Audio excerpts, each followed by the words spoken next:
자, 먼저 우리 성경 하나님의 말씀 이 부분을 보시기를 바랍니다.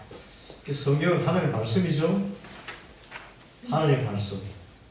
이거 참 놀라운 말입니다. 이 하나님의 말씀인 성경의 유익이 뭡니까?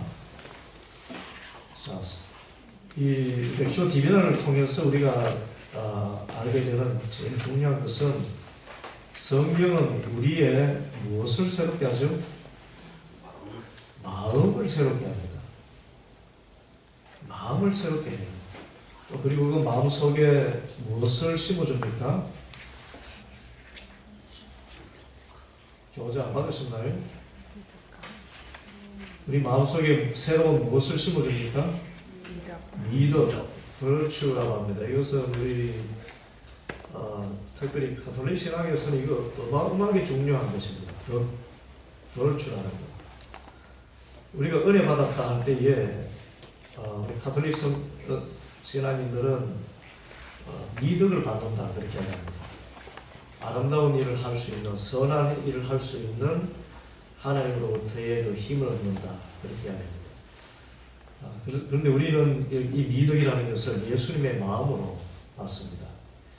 성경 우리 마음을 새롭게 해서 우리 마음속에 예수님의 마음과 또 예수님처럼 주님을 위해서 헌신할 수 있도록 그 마음을 심어준다 하는 그런 뜻입니다. 이 성경 말씀을 묵상하는 우리 렉시오 디비나는 이 두 요소가 통합이 되는데 시편 1편 3절에 보면 저는 시냇가에 심은 나무가 그렇게 말씀했죠. 그죠? 시냇가에 심은 나무. 시냇가에 심은 나무라는 것은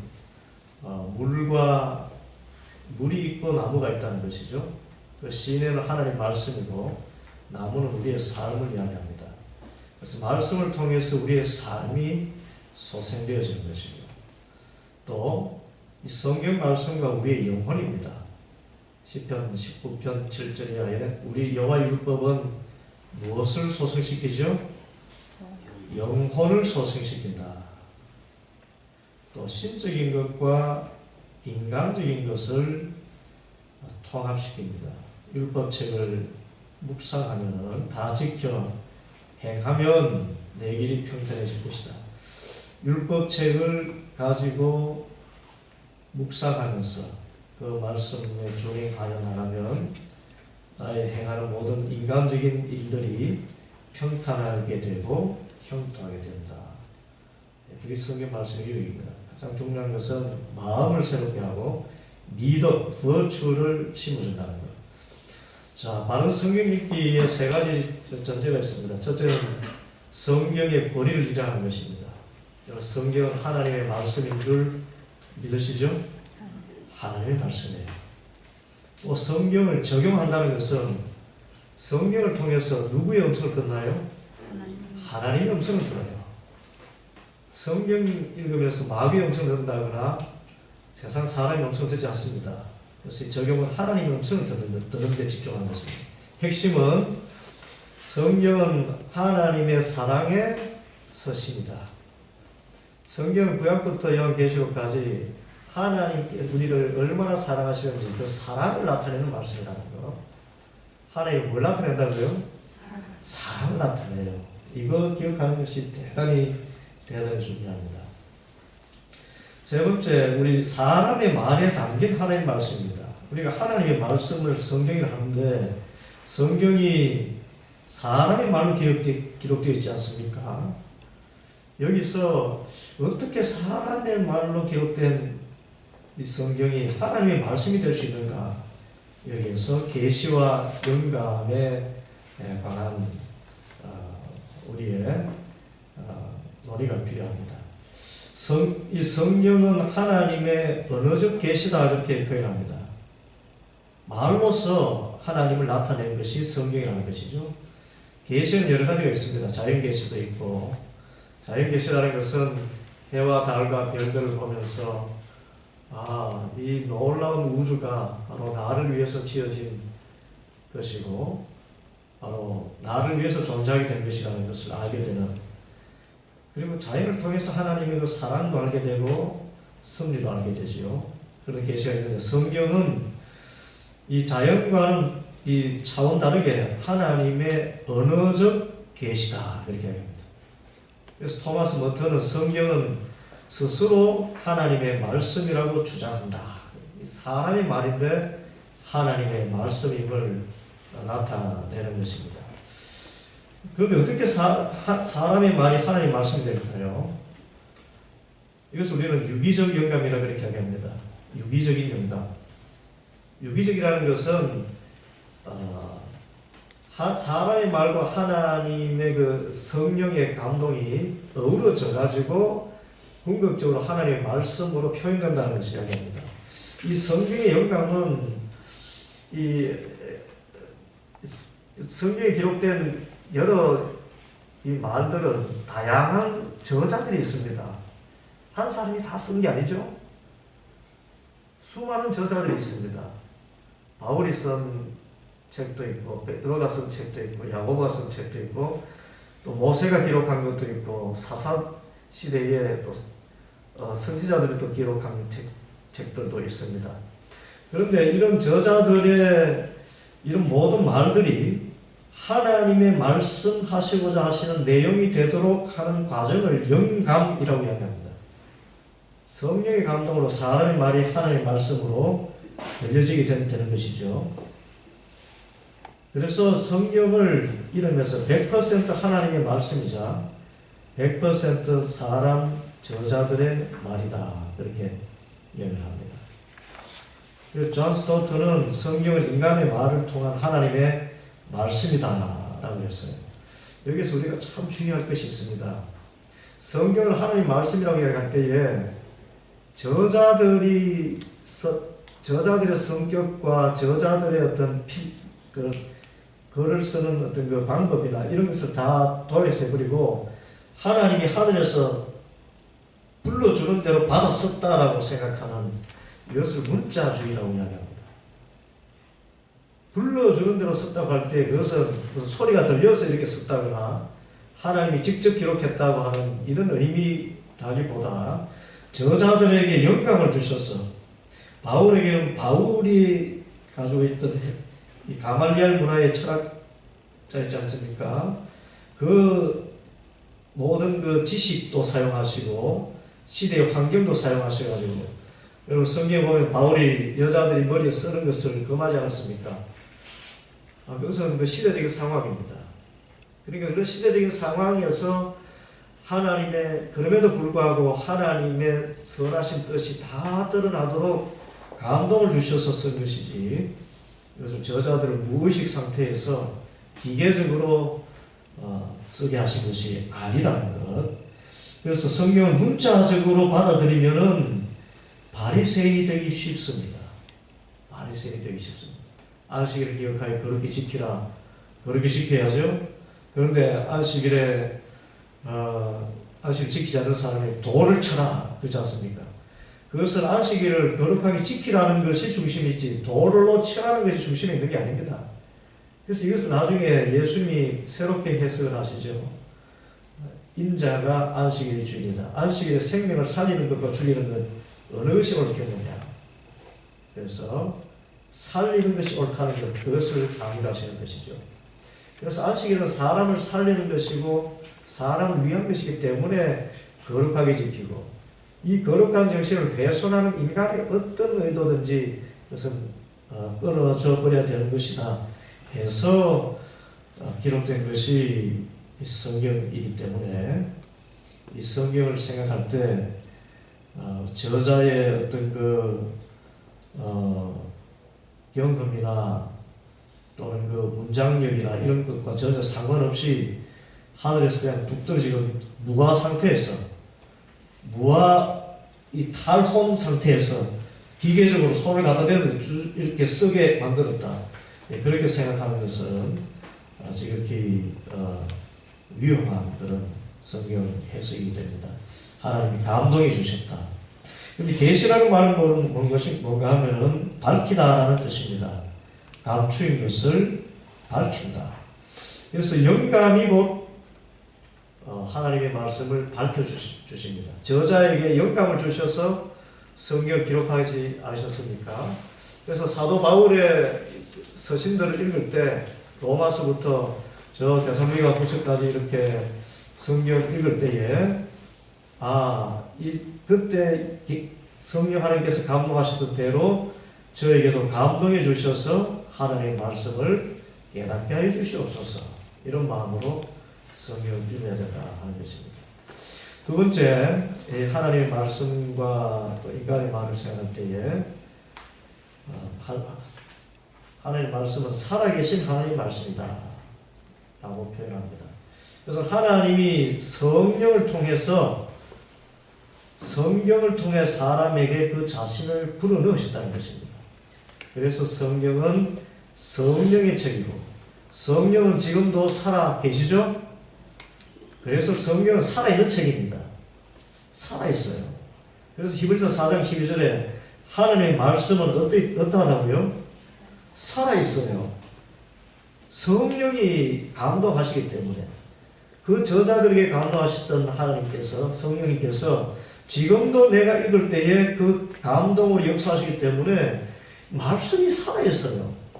그런데 이 말씀이 살아있는 진정한 그 성육신화 되신 말씀이 있습니다. 누구십니까? 예수님. 그래서 요한복음에서는 말씀이 육신이 되어 우리 가운데 가신다. 그분이 바로 예수시다. 그렇게 얘기를 했습니다. 세 번째, 우리 성경을 대할 때에 이것은 하나님의 연애 편지로 읽습니다. 연애 편지가 그러니까 말이 슬래시 있습니다만 그 설레는 것입니다. 성경은 하나님의 사랑의 표현입니다.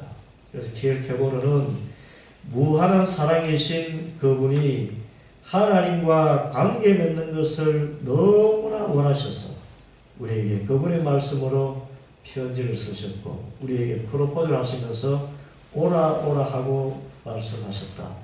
성경 읽을 대전제는 하나님은 사랑이시라는 것. 그래서 하나님께서는 나에게 아주 요즘 말로 연애를 걸어오신다는 것. 여러분 그것을 알아야 됩니다.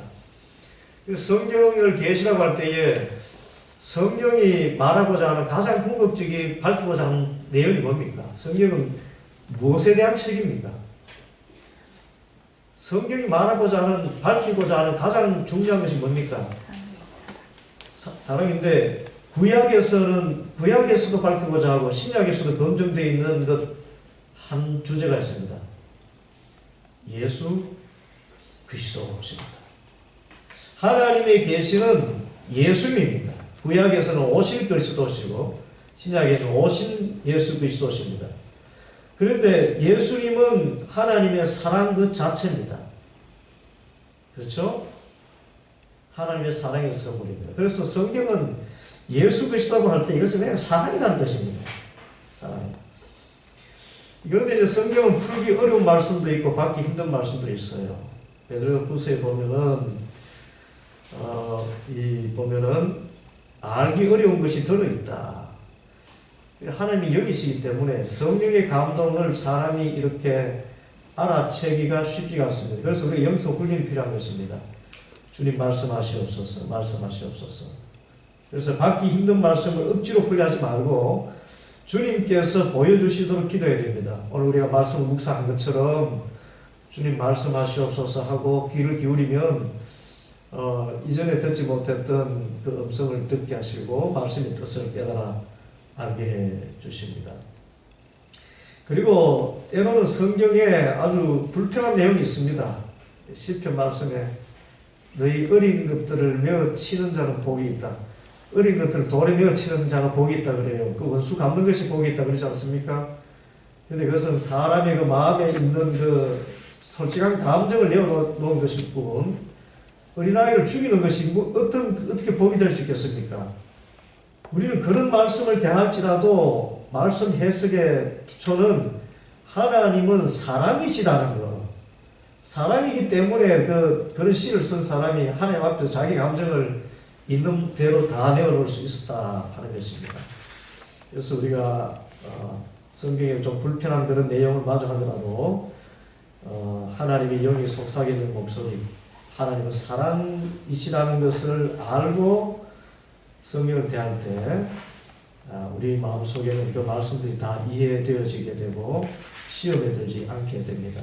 성령의 조명이라고 이렇게 하고 성령께서 보여주시는 것. 그리고 성경은 말 그대로 하나님의 말씀인데, 자, 여기서 제일 중요한 말씀이 나옵니다. 하나님께서 우리를 창조하신 목적이 뭐죠? 하나님을 위해서 일하는 것이 목적입니까? 아니면 하나님과 사귀는 것이 목적입니까? 이것입니다, 여러분. 영성훈련의 가장 중요한 것은 하나님과 친밀하게 지내는 겁니다. 하나님께서 우리를 빚으신 목적이 안식일이 우리 창조의 완성이거든요. 해와 달과 별들, 그것도 다 사람을 위해서 지으셨는데 사람을 지으시고 나서 쉬셨어요. 주님 품에서 쉬셨습니다. 하나님이 쉬시기 때문에 사람도 쉬게 되는데 하나님 안에서 안식하게 하는 이것이 창조의 목적입니다. 사람을 만드신 것이 일부려 먹고 에덴 동산 관리해서 거기서 뭐 열매 따서 하나님께 바치게 하는 그 목적이 아니고 열매를 먹으면서 하나님과 더불어 교제하는 것, 이것이 하나님께서 우리를 창조하신 목적입니다. 그래서 사도행전 17장 25절에 무엇이 부족한 것처럼 사람의 손으로 성경을 받으시는 것이 아니라는 것. 만민에게 생명과 호흡과 만물을 주시는 이시라는 것. 우리와 교제하는 것이 하나님의 의도. 그래서 성경은 하나님께서 우리를 그 사랑의 관계로 초대하기 위한 수단이라는 것. 하나님과 관계 맺음을 위해서 성경 주셨다. 이게 가장 중요한 내용입니다. 자, 우리 확인해 보십시다. 성경의 가장 핵심은 뭔가요? 예수 그리스도신데, 예수 그리스도는 다른 말로 사랑입니다. 하나님의 사랑. 그래서 성경이 기록된 목적은 뭐죠? 하나님과 사랑의 관계를 맺게 하려는 것. 신비한 관계입니다. 그래서 성경 읽으면서 하나님의 사랑을 체험하면 됩니다. 복잡하고 그 불편한 내용을 마주치더라도 우리가 결코 잃어서는 안 되는 거. 하나님은 사랑이시다. 하나님은 나와 친밀한 관계 맺으시는 것을 가장 기뻐하신다. 그래서 성경은 하나님과의 관계로 초대하는 초대장이라는 것입니다. 영성은 하나님과의 관계 맺음이고, 그래서 하나님과의 관계 맺음이기 때문에 우리는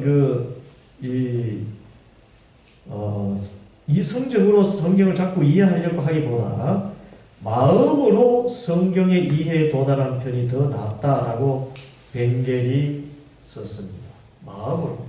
마음으로 예수 하나님의 사랑을 아는 것, 여기에 도달하기 위해서 성경을 읽는 것, 그것이 더 중요하다는 것입니다. 성경은 인간들이 살아계신 하나님을 만난 것을 기록한 책이고 또 그 사랑을 전하는 통로로 삼으시려고 걸어오신 것이다. 우리를 하나님과의 관계로 초대하는 초대장이다.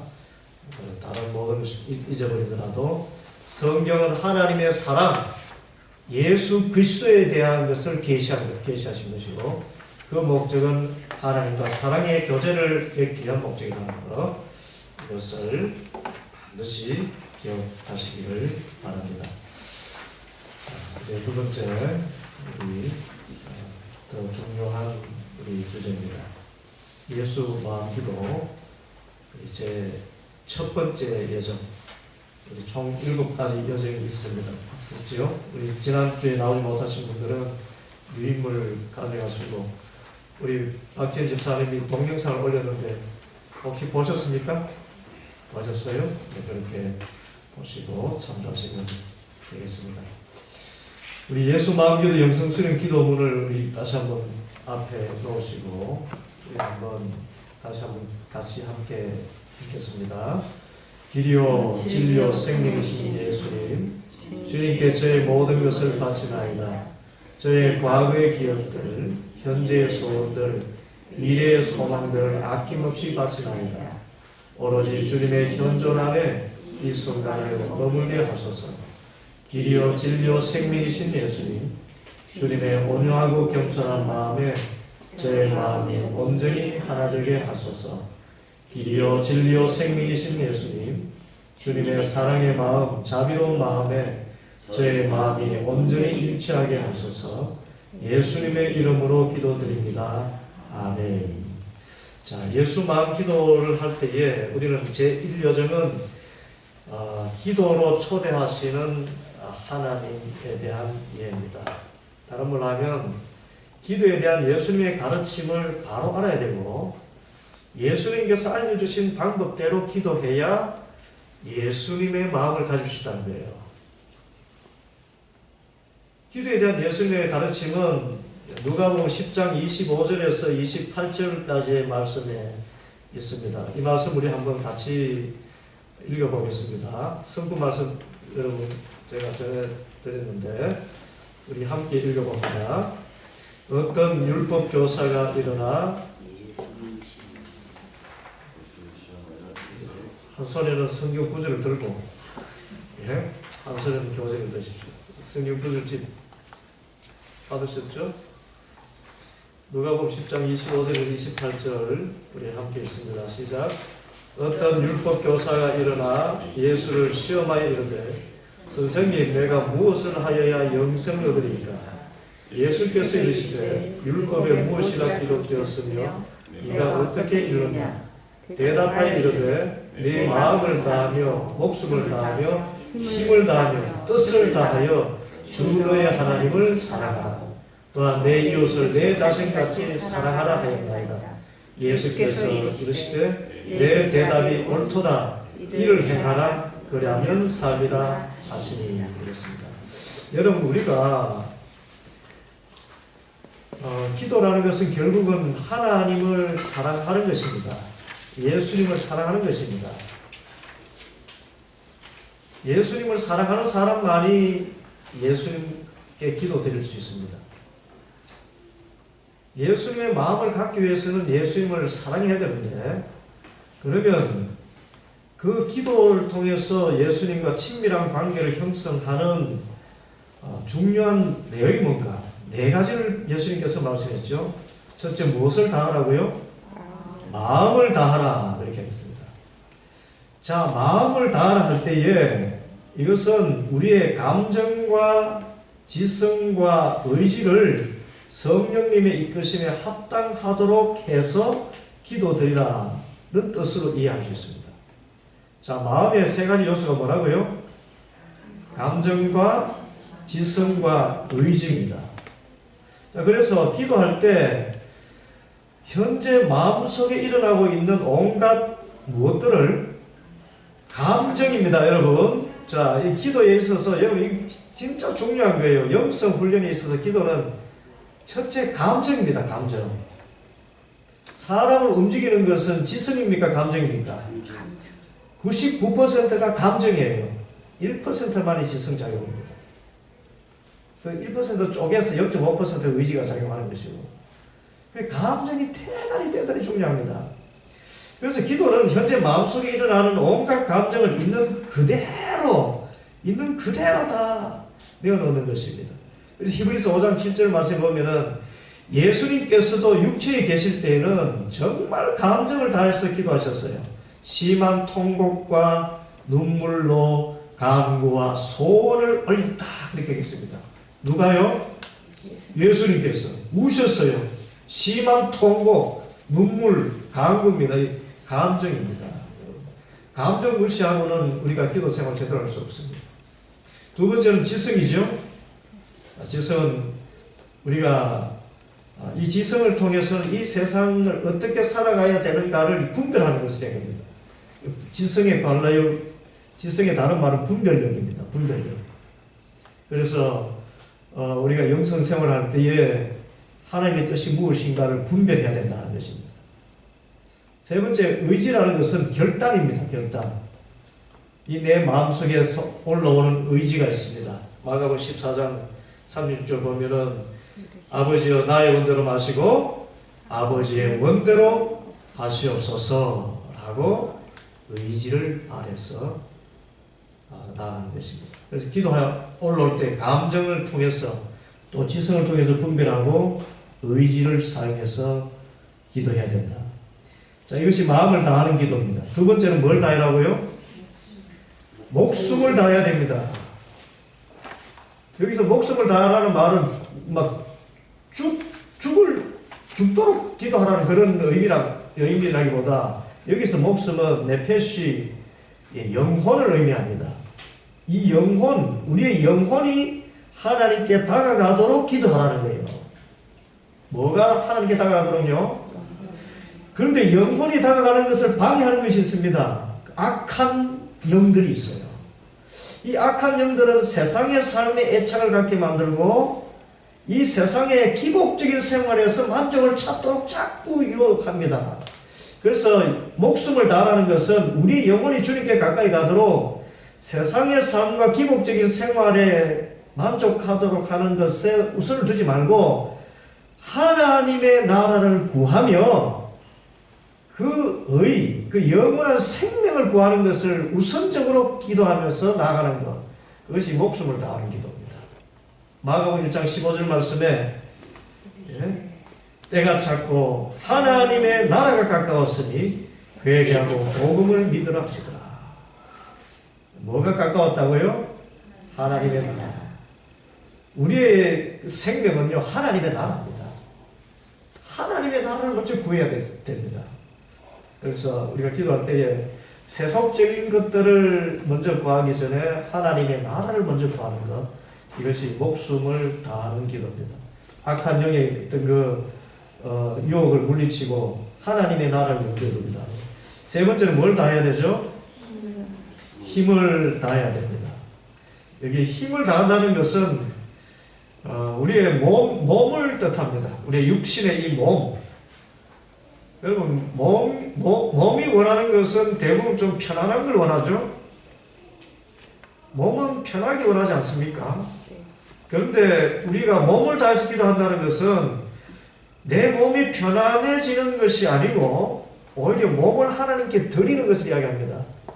지금 시간을 내어서 이 자리에 있는 것도 몸을 드리는 거잖아요. 누워서 자고 있는 것이 아니라 몸이 이 자리에 나와 있다는 것입니다. 주님 앞에 나오는. 그리고 또 내 몸은 잘 먹고 잘 쉬는 것을 원하지만 내 몸을 다한다는 것은 때로 단식하면서 이 육체의 어떤 어떤 몸이 내 요구하는 이런 것들을 하나님께 바치는 것. 그러니까 식욕을 하나님께 바치고 또는 성욕도 하나님께 바치고 정욕도 하나님께 바치고, 그래서 몸의 세속적인 욕망으로서 나를 이끄는 것들을 하나님께 바치면서 그 욕망을 하나님께 바치면서 드리는 기도를 힘을 다하는 기도라 이야기합니다. 마지막으로 뜻을 다하라고 하셨는데요. 이게 정말 여러분 대단히 기도합니다. 뜻을 다해서 하나님을 사랑하는 기도는 무엇에 집중하는 것이라고요? 현재의 순간에 집중하는 것입니다. 살아계신 하나님이라는 것은 지금 여기 살아계신 하나님이시지. 그래서 현재의 기도를 하면서 이 정신을 하나님이 아닌 세상의 것에 있는 경우가 있다면 뜻을 다하지 않는 것입니다. 그래서 우리는 기도할 때 누구에게 집중해야 되죠? 하나님께 집중하면서 지금 현재에 집중해야 됩니다. 이것을 말씀합니다. 구체적인 내용은 계속 나오게 되겠습니다. 자, 우리가 이 목숨을 다한다고 할 때에 우리의 영혼이 하나님께로 가까이 나가는 기도를 드린다는 것이었고, 그래서 우리가 구하는 것이 궁극적으로 무엇이어야 된다고 이야기했습니까? 목숨을 다하라는 뜻은 하나님의 나라였잖아요. 자, 그래서 예수님께서 선포하신 하나님 나라에 대한 이해가 필요합니다. 하나님 나라를 이야기할 때에 그 하나님이 누구신가부터 이해해야 되는데, 하나님은 누가복음 15장 11절에서 32절까지 어떤 비유의 말씀이죠? 탕자의 비유입니다. 그런데 탕자의 비유라기보다는 집 나간 아들을 다시 맞으시는 아버지에 대한 비유입니다. 성경에서 가장 하나님을 잘 표현한 비유가 바로 탕자의 비유입니다. 하나님이 누구신가가 궁금해지고 또 하나님의 사랑이 의심이 될 때 내가 관심을 가지고 다가갈 곳은 바로 탕자를 있는 모습 그대로 받아주시는 아버지입니다. 아빠 아버지이신 하나님입니다. 이 아빠 아버지에게는 자식이 숨길 것이 없어요. 탕자가 냄새나는 그 몸 그대로 주님 앞에 갑니다. 종으로 써달라고라도 표현할 수 있기까지 주님 앞에 내놓지 못할 것이 없습니다. 또 부모님은 어떤 상황에서나 지켜주시고 믿어주시고 변호해 주시는 자애로운 분이시기 때문에 그 아버지 앞에서는, 하나님 앞에서는 진실하게 솔직하게 내어놓을 수가 있습니다. 그래서 하나님의 나라는 벌거벗고 뛰노는 나라입니다. 어떤 나라요? 벌거벗고 뛰노나요. 나의 모든 것, 쓰고 빠진 생각 같은 것도 주님 앞에 다 내어놓을 수 있는 것이 바로 하나님 나라입니다. 하나님 앞에서입니다. 두 번째, 하나님의 나라는 이 악령을 물리친 자리에 임하시는 나라죠. 그래서 예수님의 권세를 힘입으면 우리가 목숨을 다한 기도를 드릴 수가 있습니다. 예수님께서는 우리에게 악령을 물리칠 수 있는 권한까지도 주셨습니다. 그 내용들이 마태복음 10장 8절에 병든 자를 고치며 죽은 자를 살리며 나병 환자를 깨끗하게 하며 귀신을 쫓아내는 이런 능력을 주셨다라고 말씀에 기록되어 있습니다. 그래서 우리가 목숨을 다하여 드리는 기도에는 예수님을 의지하면 됩니다. 우리를 방향 악한 영을 물리치고 그렇게 기도해 나가는 것입니다. 그리고 세 번째, 하나님 나라를 직접이 선포하는데, 하나님의 나라 뭔가 하면은 예수님께서 이 세상에 오신 근본적인 이유가 우리가 하나님의 나라의 시민으로 살도록 하기 위함이었다는 목표의식을 분명히 갖는 것을 이야기합니다. 우리가 구하는 것이 제일 먼저 무엇을 구해야 된다고 하셨죠? 하나님의 나라와 의를 먼저 구해야 된다고 이야기했습니다. 그래서 하나님의 나라를 가장 소중하게 여기고 기도해야 목숨을 다하는 기도가 됩니다. 그리고 하나님의 자녀는 이 성령의 열매를 간직하며 사는 사람입니다. 왜냐하면 하나님의 나라는 로마서 14장 17절에 하나님 나라는 먹고 마시는 것이 아니라 무엇 안에서? 성령 안에 있는 의와 평강과 희락이라 그렇게 하겠습니다.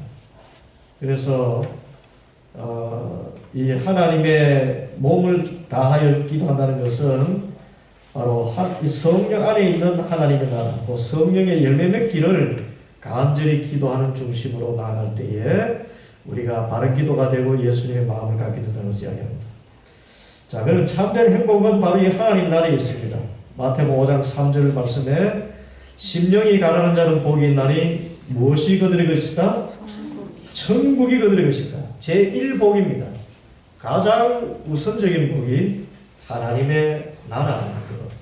그래서 우리가 기도할 때에 마음을 다하고 목숨을 다하고 힘을 다하고 뜻을 다하는데 특별히 목숨을 다하여 기도하는 그 내용은 바로 악령의 미혹을 물리치고 하나님의 나라를 가장 귀한 것으로 알고 구하는 것. 그래야 예수님의 마음이 우리 마음에 자리 잡을 수가 있어요. 하나님의 나라. 자, 그리고 이제 예수님께서 알려주신 기도의 방법이 있습니다. 마태복음 6장 6절에서 8절까지 말씀인데요. 이거 대단히 중요한 기도죠. 우리 함께 읽습니다. 마태복음 6장 6절에서 8절까지 말씀. 시작. 너는 기도할 때에 내 골방에 들어가 문을 닫고 은밀한 중에 계신 네 아버지께 기도하라. 은밀한 중에 보시는 네 아버지께서 갚으시리라. 또 기도할 때에 이방인과 같이 중언 부언하지 말라. 그들은 말을 많이 하여야 들으실 줄 생각하느니라. 그러므로 그들을 본받지 말라.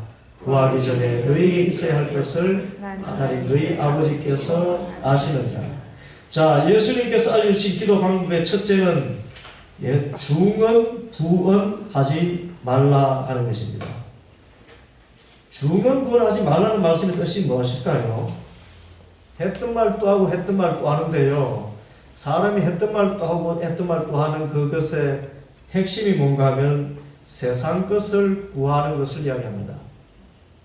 자, 예수님께서 가르치신 가장 중요한 기도는 세속적이고 현세적인 필요를 먼저 구하지 말라라는 그것을 이야기하는 것입니다. 이것은 이 예수 마음기도에서 가장 강조하는 내용 가운데 하나입니다. 중언부언해서 세상 것을 자꾸 추구하지 말고 가장 먼저 무엇을 구하라고요? 하나님의 나라와 의를 구하라. 영적인 것을 구하라.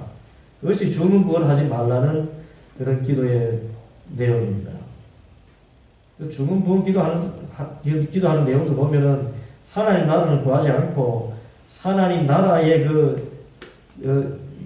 구하는 것이 그냥 겉모양에 치중한 그런 바리새적인 기도를 이야기하지 않습니까? 그런 의미에서 골방에 들어가서 특별히 내면에 들어가는 그런 기도.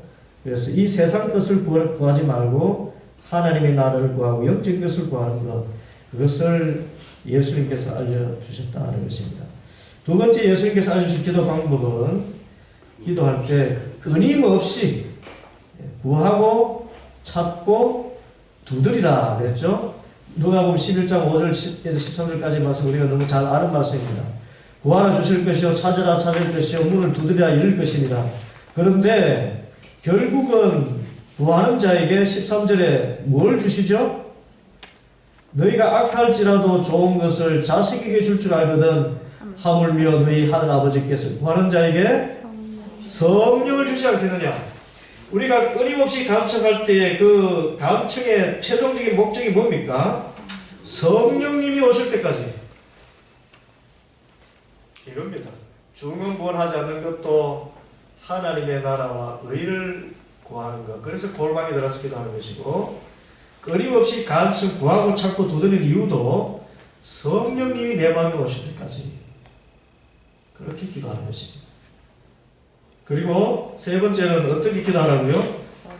어린아이 같이 기도하라. 하나님의 나라는 어린아이 같은 자들의 것이다.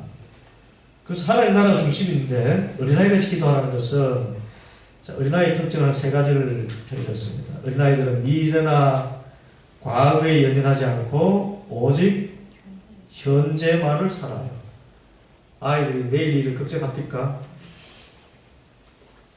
아이들 진짜 걱정 없어요. 야, 저는 아이들의 힘을 압니다. 저는 경험적으로 합니다. 5살짜리 저희 딸아이가 했던 말, 그때 상황에 제가 여기서 직접 말씀을 드릴 수 없어요. 제 아이를 압니다. 나중에 여러분 말이 친해지면 이만도 할 수 있는데, 이야, 아이들이 얼마나 현실에 충실한지 몰라요.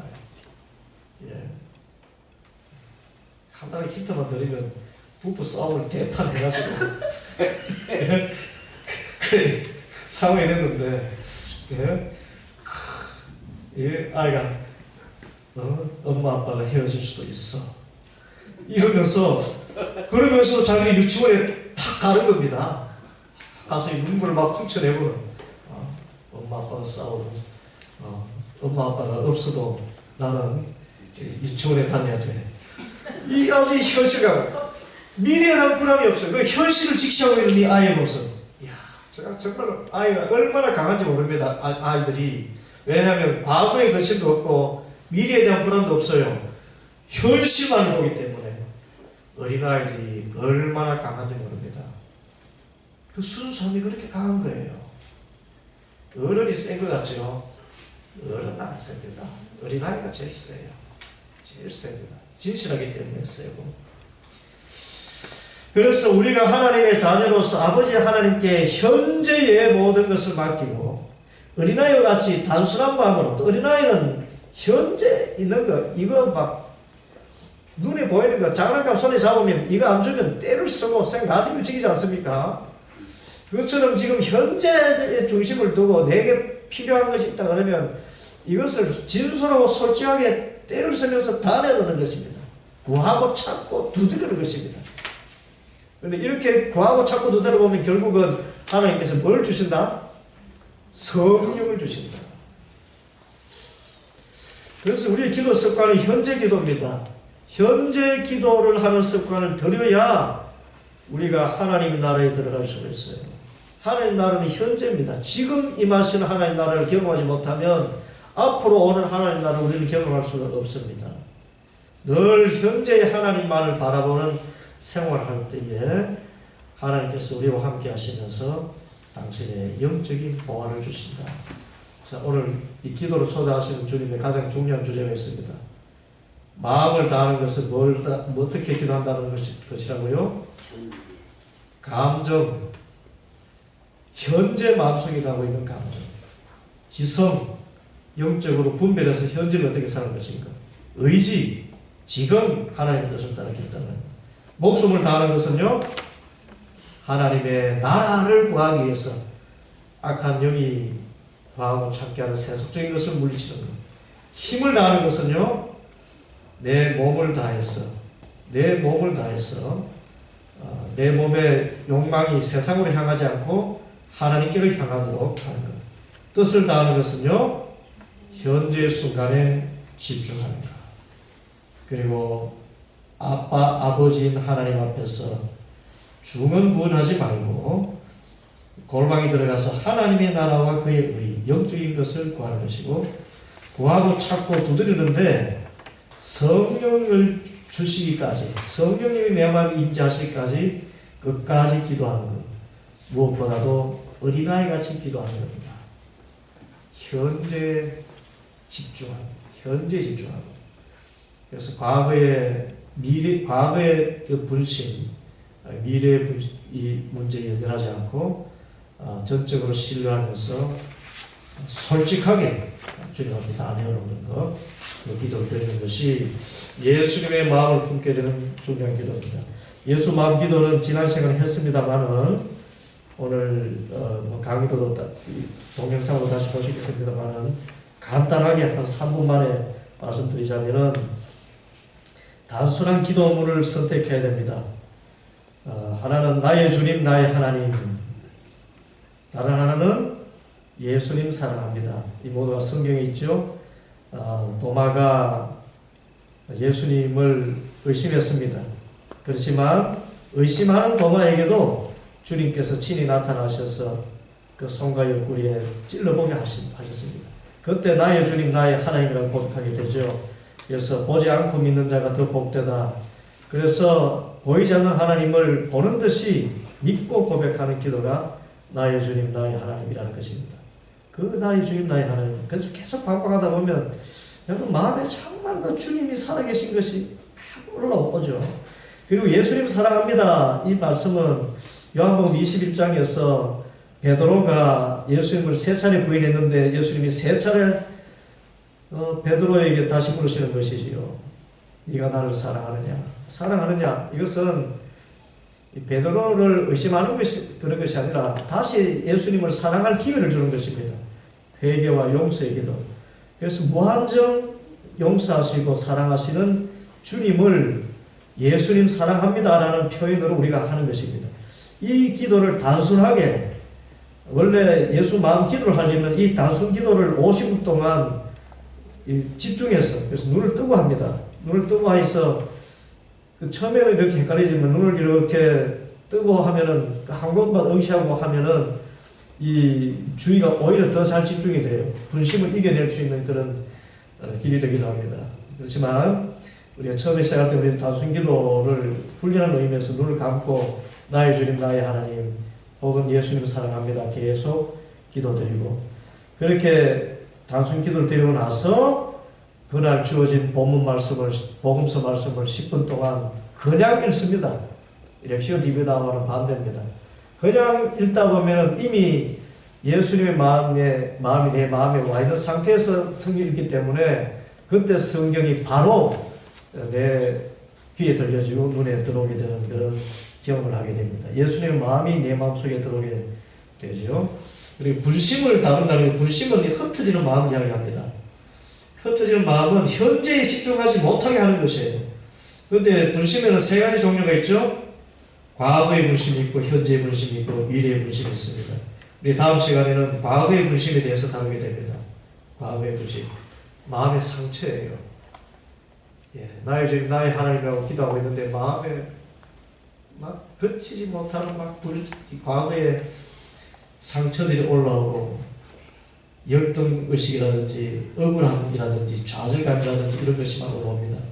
이때는 나의 주님, 나의 하나님 하는 기도를 잠시 멈추고 이 과거를 현재로 가져와가지고 주님 앞에 진솔하게 아뢰는 기도를 합니다. 우리 다음 시간에 하게 되는 그 기도입니다. 과거의 불신을 해결하는 그 기도.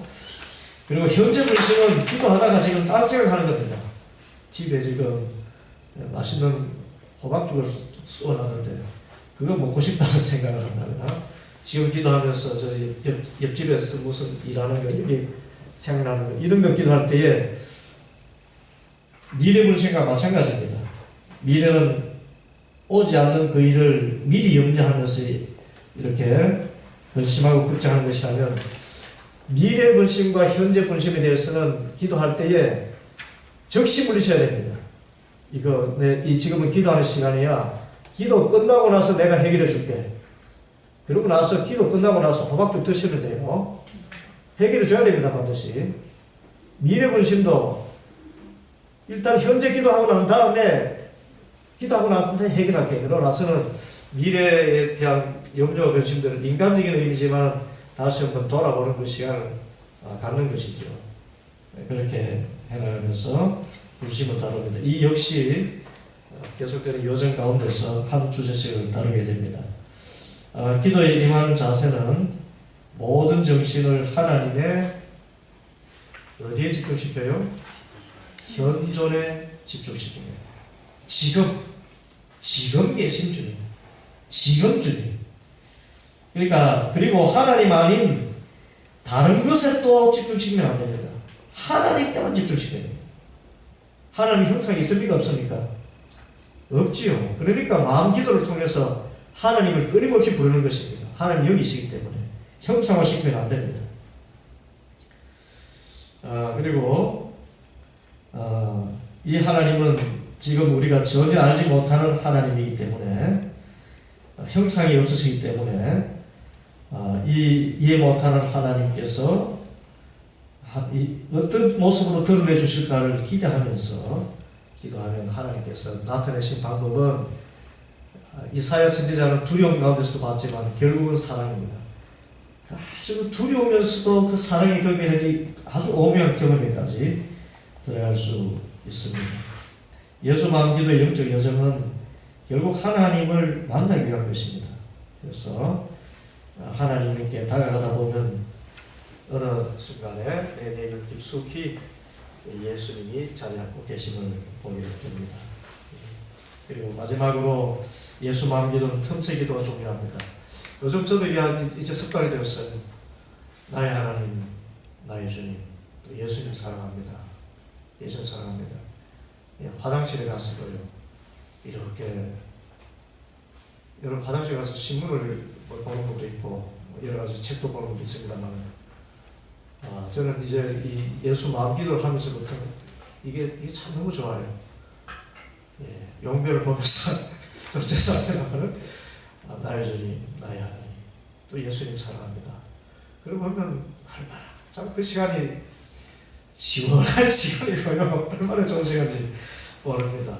나의 주님, 나의 하나님, 예수님 사랑합니다. 틈틈이 이렇게 계속해서 하시면 주님의 이름을 부르는 자는 구원을 받으리라.